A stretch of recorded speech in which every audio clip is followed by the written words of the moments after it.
Lebanon में Israel की ओर से जारी हमलों के बावजूद हिजबुल्लाह पीछे हटने को राजी नहीं है। अपने सीक्रेट ठिकानों से हिजबुल्लाह के लड़ाके उत्तरी इजराइल पर लगातार अटैक कर रहे हैं।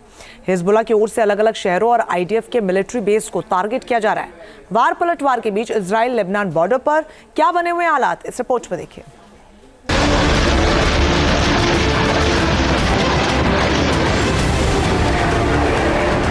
आईडीएफ की स्ट्राइक के बीच हिजबुल्लाह का जवाबी हमला।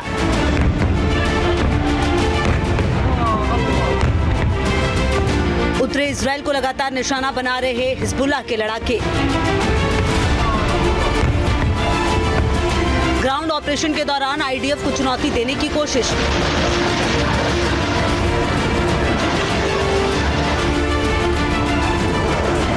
लेबनान से रॉकेट अटैक का सिलसिला रुका नहीं। उत्तरी इजराइल के शहरों में हिजबुल्लाह लगातार अटैक कर रहा है।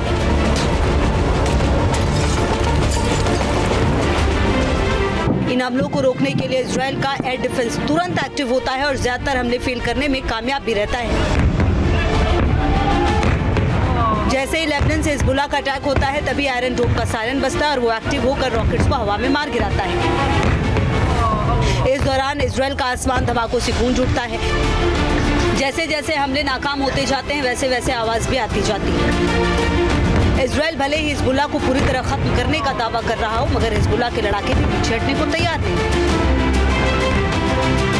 यही वजह है कि उत्तरी इजराइल को लगातार निशाना बनाया जा रहा है। इजराइल का दावा है कि हिजबुल्लाह के सभी लड़ाके फ्रंट पर लड़ने को नहीं आ रहे, वो खास तौर पर घात लगाकर हमला कर रहे हैं और उनके निशाने पर आईडीएफ के टैंक हैं।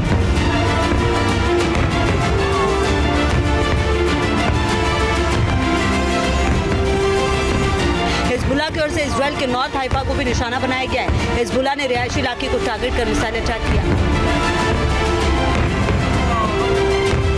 नॉर्थ इजराइल के सासा में हिजबुल्लाह ने बुरकान मिसाइल से अटैक किया। मिसाइल हमले के बाद पूरे इलाके में धुएं का गुबार देखा गया।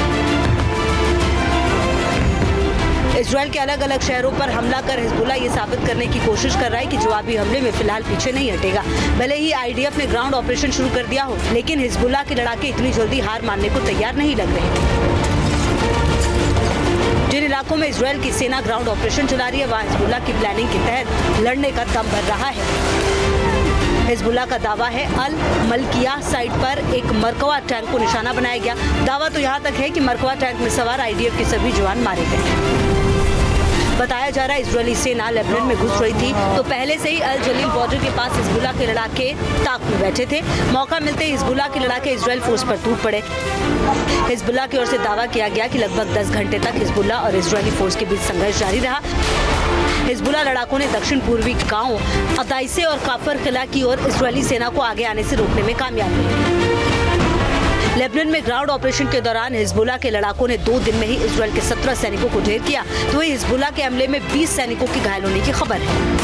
हिजबुल्लाह को ईरान का समर्थन है। दावा है कि अभी भी ईरान की ओर से हिजबुल्लाह को हथियार सप्लाई हो रहे हैं। बीते दिनों ईरान के सुप्रीम लीडर खमेनी ने इजराइल पर दोबारा हमले की भी खुली चेतावनी दी है। फिलिस्तीन और लेबनान के मुसलमानों पर जुर्म हो रहा है और ईरान इस नाजुक मौके पर लेबनान और फिलिस्तीन के लोगों के साथ खड़ा है। ईरान अपने मुस्लिम भाइयों के साथ खड़ा है। ईरान और लेबनान फिलिस्तीन के लिए सब कुछ करेगा। जरूरत पड़ी तो इजराइल पर दोबारा हमला करने से भी ईरान पीछे नहीं हटेगा। हिजबुल्लाह के लड़ाकों ने गुरिल्ला स्टाइल में हमला कर इजराइल के सैनिकों की घेराबंदी की, जिससे उन्हें ज्यादा नुकसान पहुंचा। इजराइल फिलहाल 7 मोर्चों पर जंग लड़ रहा है। हर तरफ वो हमले भी कर रहा है और दुश्मनों के हमले से अपने लोगों को बचाने में भी जुटा है। भूमध्य सागर के उत्तरी क्षेत्र में इजरायली नौसेना की मिसाइल बोट ने 2 यूएवी को मार गिराया। इसके अलावा पूर्व से लॉन्च किए गए एक यूएवी को इजराइल फोर्स ने गस्टडैन के पास रोक दिया। इजराइल के खिलाफ हिजबुल्लाह ने बीते साल 7 अक्टूबर को हमास के हमलों के बाद से मोर्चा खोला। तब से लेकर अब तक हालात काफी बदल चुके हैं। इजराइल ने हिजबुल्लाह चीफ नसरुल्लाह तक को मार गिराया है, लेकिन हिजबुल्लाह के हमले पूरी तरह रुके नहीं हैं। ऐसे में इजराइल और हिजबुल्लाह की ये जंग कब खत्म होगी, इसे लेकर कुछ भी कहना मुश्किल है। Team news nation.